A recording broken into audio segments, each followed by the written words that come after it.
Donna, how pleased were you with the defense tonight? It seemed like at least up until the final 5 minutes, it was really locked into what Georgia was trying to do. I thought we played the zone, virtually all game, and when you do that, uh, teams settle down and kind of pick it apart a little bit. And I just thought, just over a 40-minute period, it was probably just too much zone. But at that point, we just had to protect our players because several of them were in foul trouble. You always use the word greedy. How nice is it to kind of lock this up and have this in your sole possession? I mean, it's great. It's great. It's bittersweet. I would say that because at this point, you want to play your best basketball, and I don't think we displayed that tonight. But we did enough to get the job done. I don't know what it is. I think our players are mentally drained at this point, but we got to find a way to dig deep and rest up and figure out a way to we close the season out the way we want to close it out. Coach Staley, the fourth quarter was a little rough. Georgia went 10 for 20. They got within 5 at one point. What was the message that you gave to your players during the timeouts? I mean, I just want them to execute. I never thought that we were in fear of losing the game because we got, players that had been in that situation. But, they did make it interesting. I thought when it was time to make plays, we were able to make plays.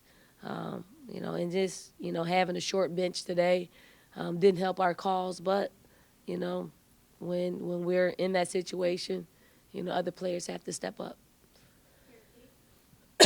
Dawn, you mentioned the short bench. Bianca didn't play today. Was that just your decision? Is she out more than just today? No, it was my decision that she didn't play today.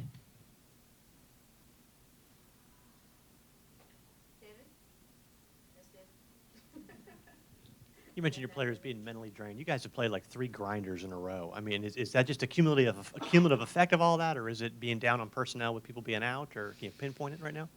It's probably a combination of them all. We've played a tremendously hard schedule. This league is unforgiving, and I know a lot of programs with trade places just having to deal with this fatigue. But it is what it is. I mean, our bench is shorter. Our focus is more of it's a draining type of focus where they can only pay attention for short periods of time.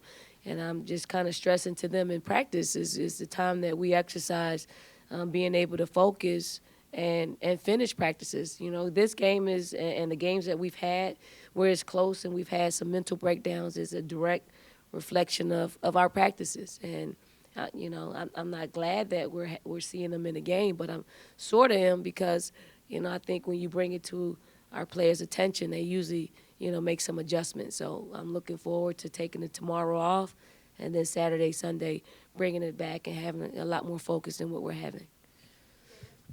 Dawn, do you anticipate Cuevas and White being ready for Monday night, being able to play? Jatari's sick, so if she was ready to go, she could have gone, but she's dealing with some sickness. Bianca should be ready, to rock and roll on Saturday when we play. And also, just with that kind of depth, the limited numbers, even with those 2 back in the rotation, do you sense the team getting a little tired, maybe a little worn out from having to play so many minutes?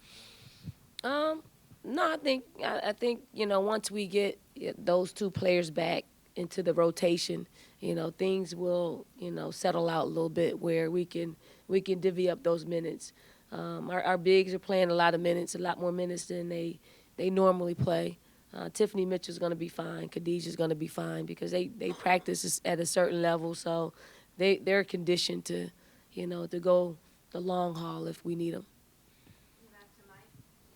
Don, I'm going to borrow a question from David. But when you first got here, now that it's been 3 in a row, 3 SEC championships in a row, did you envision this at some point, winning 3 in a row? It's not one of the things that I envisioned. I think I was more of a big picture, just winning the SEC. I didn't think multiple times. I think winning multiple national championships. But in order for us to do that, we have to set ourselves up to win SEC championships because it prepares you for that next step. But certainly, I am, ecstatic that we're able to do, the unthinkable because no one thought we would sit where we're sitting today. Besides the players and the parents that believed in our program and believed in the vision of our coaching staff, and I'm really proud. I know my voice is dragging a little bit, but I am excited. I'm excited about, our fans deserve this as well because they've been through, the past 8 years, and for them to support us in this way and us to be able to give them, this kind of tangible thing is quite incredible. Don, you talk about the short bench and the grinding games and things like that. I mean, if ever there was a time to, I don't know, take your foot off the gas a little bit, it would seem that, it would be these next couple of games in order to. Do you have to worry about that at all, or is it just full speed ahead? We've got to just keep going at the same speed we did. We got to go. No one's going to take it easy on us. We want to win. The residual effect of losing here against UConn, it took us a while to get over that. And, there's not that much to the season left for us to go back down to that lull of, having to dig ourselves out of losing. This team is, competitive. It doesn't want to lose. So I do think they have enough in the tank to, finish this thing out, especially the regular season. And then after the regular season, we got a few days in which we could rest up.